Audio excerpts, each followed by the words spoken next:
Dans cette ferme des Côtes d'Armor, il y a plus d'associés que de vaches. On parle quand même de 160 citoyens qui ont aidé Johan et Julien à financer leur projet.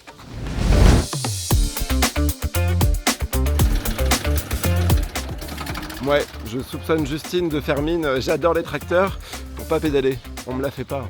Johan, comment t'as fait pour fédérer autant de gens autour de ce projet? Ça a toujours été un projet dans ma tête collectif. Nous on est de passage, on s'occupe de la ferme le temps qu'on est là et c'est important que ça appartienne à tout le monde. Et du coup pour ça on a fait plusieurs réunions publiques à mon installation. Et aujourd'hui c'est près de 200 citoyens qui font partie de la SCI citoyenne. C'est nos premiers clients, nos premiers ambassadeurs. Autour on a planté des haies les 2 derniers hivers et les citoyens sont venus nous aider à les désherber, à planter la haie qui est ici. Ça leur appartient aussi, quoi. Et combien d'argent collecté? On va être à plus de 300 000 €. On n'aura pas à emprunter et à s'endetter lourdement sur les 15 premières années de notre installation. Sur la ferme, vous avez notamment des pinoirs. Pourquoi avoir choisi cette race de vache en particulier? Déjà parce qu'elle est jolie. Et ça a l'avantage d'être une race mixte. On a les qualités, une viande de très bonne qualité. Elle colle parfaitement avec notre vision de l'agriculture. Des vaches qui sont dehors, à l'herbe toute l'année, qui ne voient pas souvent le véto, qui se débrouillent à peu près toutes seules pour mettre bas. Donc vous êtes la preuve que ce genre d'élevage, ça marche? Clairement. Et nous et d'autres éleveurs, parce qu'aujourd'hui il y a quand même plusieurs fermes qui sont en Bretagne Pinoire et qui fonctionnent. Grâce à nos petites vaches qui pâturent toute l'année, on arrive à fabriquer le gouel, spécialité laitière bretonne, et 2 types de fromage, et bien sûr du beurre ensemencé au gouel. Il n'y a plus qu'à goûter. C'est la partie la plus difficile de la journée, je pense. Allez. C'est trop bon.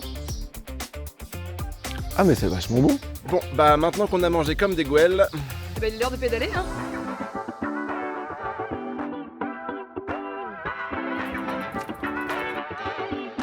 Je savais pas qu'on pouvait prendre son vélo dans un train entre Guingamp et Paimpol. Ah si, on peut prendre son vélo même dans différents TER Breizego à travers toute la Bretagne. Bon, par contre, faut penser à réserver. Moi je l'ai pas fait. Bon, t'inquiète, moi je l'ai fait. Ah, t'es parfaite.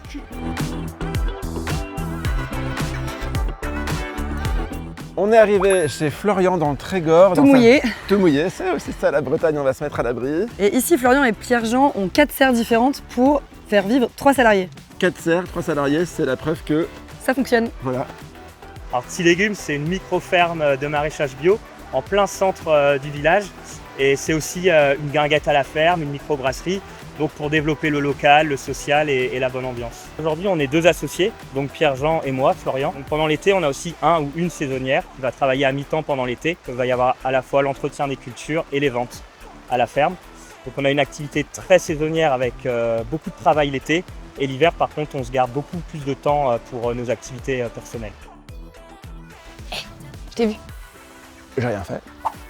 Là, ça va être du broyat de déchets verts, donc on va mettre sur le sol. Donc il n'y a pas de mauvaises herbes qui poussent. Et sans travail de sol, ça te fait une terre qui est déjà aérée et qui va être très fertile pour les plantes. Un autre exemple du coup de ce modèle de micro-ferme pour avoir le moins d'investissement possible, c'est de ne pas acheter un tracteur et quand on va avoir besoin d'en utiliser un, on va s'arranger avec un autre agriculteur pour l'utiliser pendant quelques heures. Donc là par exemple, tu vas avoir un plant de melon, un plant de vigne ici et aussi des fleurs. Ça va permettre à la biodiversité de s'installer pour combattre par exemple les pucerons qui attaqueraient le melon si les fleurs n'étaient pas là. Ça marche bien parce que tu peux regarder, les plants sont totalement sains, on a 0 attaque d'insectes. Pourquoi est-ce que tout le monde fait pas ça alors? Parce que c'est une autre approche, une autre démarche que ce qu'on fait traditionnellement et de ce qu'on apprend aussi à l'école. Il faut se lancer, il faut faire ses tests par soi-même, il faut être curieux, innovateur. Et on se plante aussi, mais on avance quand même. Moi je voudrais juste dire que les tomates, j'en ai peut-être mangé 1 ou 2. Je crois que j'ai jamais goûté une tomate aussi bonne de ma vie. Ça vient peut-être du mode de culture, ça vient peut-être aussi des graines. Et depuis que je mange bio, j'ai l'impression de manger les légumes du potager de ma grand-mère tous les jours. Pour résumer, ça montre qu'on peut faire du bio, du local, en vivre correctement et puis faire vivre aussi un village et les gens autour. T'es sûr qu'on prend pas une petite barquette de tomates avant de partir quand même? J'ai tout prévu. Oh, t'es parfaite. Allez. Oh Justine, vivement demain!